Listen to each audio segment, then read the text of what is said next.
جب افواج پاکستان یا ڈی جی ISPR کو انفارمیشن دیتے ہیں تو وہ انفارمیشن ثبوتوں کے اوپر اور وہ انفارمیشن ہر طرح کے ایویڈنس کے ساتھ جڑی ہوئی ہوتی ہے. اور آپ نے دیکھا، اور یہ آج کی بات نہیں ہے، یہ جو عمران خان صاحب ہیں اور یہ جو ایک نیازی قاعدہ ہے جو کہ الف سے انا، بے سے بدتمیزی، پے سے پاگل پن اور تے سے تکبر، یہ ابھی کا کوئی سلسلہ نہیں ہے. یہ سلسلہ تو ہم 2013-14 سے دیکھ رہے ہیں. جس وقت انہوں نے دھرنا کیا تھا، انہوں نے کیا کیا تھا؟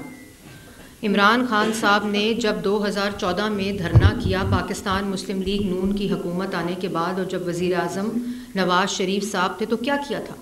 PTV پہ حملہ کیا تھا، پولیس والوں کے سر پھاڑے تھے، پارلیمنٹ کے اوپر حملہ کیا تھا، پولیس اسٹیشنز کے اوپر حملہ کیا تھا، رینجرز کی گاڑیوں کے اوپر حملہ کیا تھا. پولیس والوں کے سر پھاڑے نہیں، سر کھولے تھے ڈی چوک کے اوپر.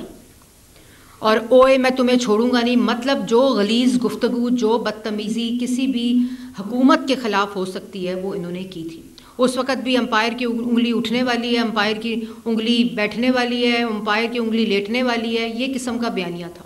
تو یہ کوئی آج کل یہ لوگ بھول جاتے ہیں، ہماری میموری کیونکہ ہم اپنے اپنے کاموں میں لگ جاتے ہیں تو یہ میموری جو ہے. لیکن آج جو معاملہ ہے وہ معاملہ سنگین معاملہ ہے. وہ معاملہ پاکستان کے دفاع، پاکستان کی قومی سلامتی، پاکستان کی یکجہتی اور پاکستان کی عوام کا ہے، پاکستان کے دفاع کا ہے. آج جو معاملہ ہے وہ آزادی رائے کا معاملہ نہیں ہے، آج معاملہ پاکستان کی قومی سلامتی کا ہے.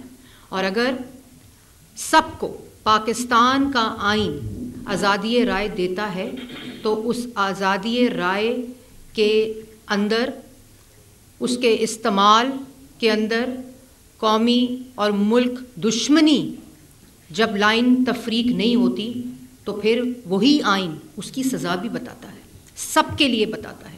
اس میں یہ نہیں ہے کہ یہ آج عمران خان صاحب کر رہے ہیں تو یہ عمران خان صاحب کی سزا ہوگی. لیکن جس وقت ملک دشمن عناصر کے ساتھ نیکسز ملا کر، ان کے ساتھ آپ اکٹھے ہو کر ملک کے دفاع کے خلاف دشمنی کریں گے، ملک کی قومی سلامتی کے خلاف دشمنی کریں گے، ملک کی یکجہتی کے خلاف دشمنی کریں گے، اور ملک کی جو سالمیت ہے اس کے خلاف دشمنی کریں گے، تو وہ آزادی رائے نہیں ہے، وہ ملک دشمنی ہے، وہ قومی سلامتی کو تھریٹ ہے. اور اس کی آئین کے اندر بہت واضح سزا لکھی ہوئی ہے. وہ تمام اکاؤنٹس، اگر ہم ایک منٹ کے لیے مان لیں کہ وہ کہتے ہیں جی یہ سارے اکاؤنٹس ہمارے قابو میں نہیں ہیں، یہ سارے اکاؤنٹس ہمارے نہیں ہیں، یہ اکاؤنٹس جو ہیں وہ ہمارا ان کے ساتھ کوئی تعلق نہیں ہے، مان لیتے ہیں، آپ ہی کی بات مان لیتے ہیں. اگر آپ کی بات مانیں تو ایسا کیوں ہوتا ہے کہ افغان ٹرولز، انڈین میڈیا جو باہر تمام سازشی عناصر پاکستان کے خلاف ہیں، جو اسرائیلی عناصر پاکستان کے خلاف ہیں، جو بھارتی عناصر پاکستان کے خلاف ہیں، جو ان کے سپوکس پرسنز ہیں، جو ان کے ٹویٹر ہینڈلز ہیں، جو ان کے انفارمیشن ہینڈلز ہیں، جو ان کی پریس ریلیزز ہیں، جو ان کے بیانات ہیں، وہی بیانات عمران خان صاحب کے ہیں. وہی بیانات کرنے کے لیے اپنے پارٹی کے لوگوں کو مجبور کرتے ہیں. جو باہر بیٹھے سازشی لوگ ہیں ان کو بھی یہی گفتگو، ساروں کی جو گفتگو ہے اس کا پیرایا، اس کی لینگویج، اس کی بد زبانی ایک ہی طرح کی ہوتی ہے. چلیں وہ بھی مان لیا کہ وہ ایک ایسے ہی ہو گیا، حسین اتفاق ہے. لیکن پھر ایسے کیوں ہوتا ہے کہ کسی بھی اکاؤنٹ کو، اپنے اکاؤنٹ کو آپ ڈسون نہیں کرتے، کسی بھی ٹویٹ کو، کسی بھی بیان کو آپ لوگ ڈسون نہیں کرتے، کسی بھی ایسے عناصر کو جس کے بیان سے ملک اور آپ ملک دشمنی اور آپ کے بیانیے کا آپس میں شبہ ہو، آپ اس کو ڈسون بھی نہیں کرتے، آپ اس سے انکار بھی نہیں کرتے. یہ تو حسین اتفاق نہیں ہو سکتا کہ آپ کی پوری جماعت بھی وہی گفتگو کرتی ہے، آپ کے ٹرولز بھی وہی گفتگو کرتے ہیں، آپ خود بھی وہی گفتگو کرتے ہیں. یہ کیسے ہو سکتا ہے؟ نہ آپ اس سے اپنے آپ کو ڈسٹنس کرتے ہیں، نہ آپ اس کو اون کرتے ہیں. یہی انہوں نے کیا. انہوں نے کیا کیا 9 مئی میں اپنے کارکنوں کو استعمال کر کے انہوں نے 300 سے زیادہ فوجی تنصیبات کے اوپر حملہ آور ہوئے.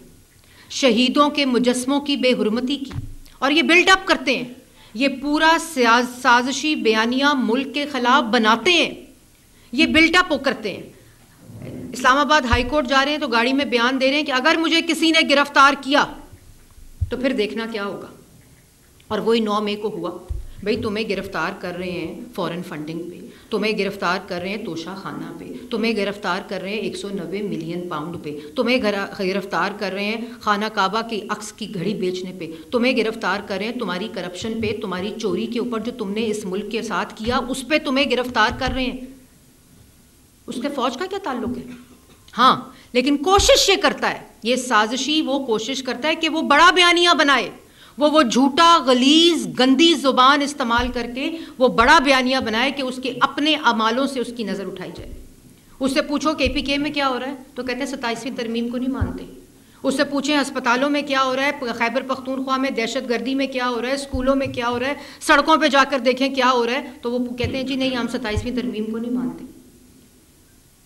تو میں یہ کہنا چاہتی ہوں کہ آزادی رائے کی تفریق ملک دشمنی اور قومی سلامتی کے ساتھ کرنی پڑے گی، اور اگر آزادی رائے کا حق پاکستان کے ہر شخص کو ہے، ہر شخص کو یہ حق حاصل ہے، تو پھر اس کا غلط استعمال، اس سے تجاوز کرنا کی سزا بھی آئین بتاتا ہے، اور بڑی واضح سزا بتاتا ہے، تو پھر بھی وہ ہر کسی کے لیے ہوگی۔ جو اس لائن کو کراس کرے گا اس کے لیے وہی سزا ہوگی جو آئین میں درج ہے، کوئی تفریق نہیں ہوگی۔ پھر اس کے بعد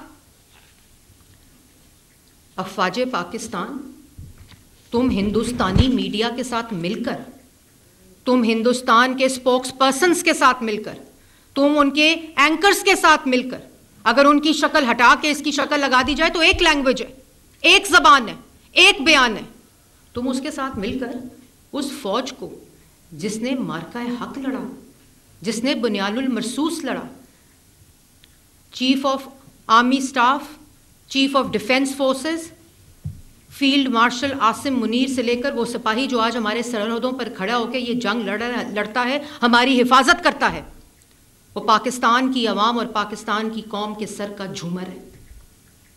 تم اپنی بکواس کر کے، تم اپنی گندی زبان استعمال کر کے، تم اپنے بھیانک ملک کے خلاف سازش کر کے تم فوج کو کنٹروورشل بناتے ہو۔ یہ کسی کی جرت نہیں ہو سکتی، اور کوئی بھی ریاست اس کی اجازت نہیں دیتی اور نہ دے گی۔ پاکستان کا آئین اس کی اجازت نہیں دیتا۔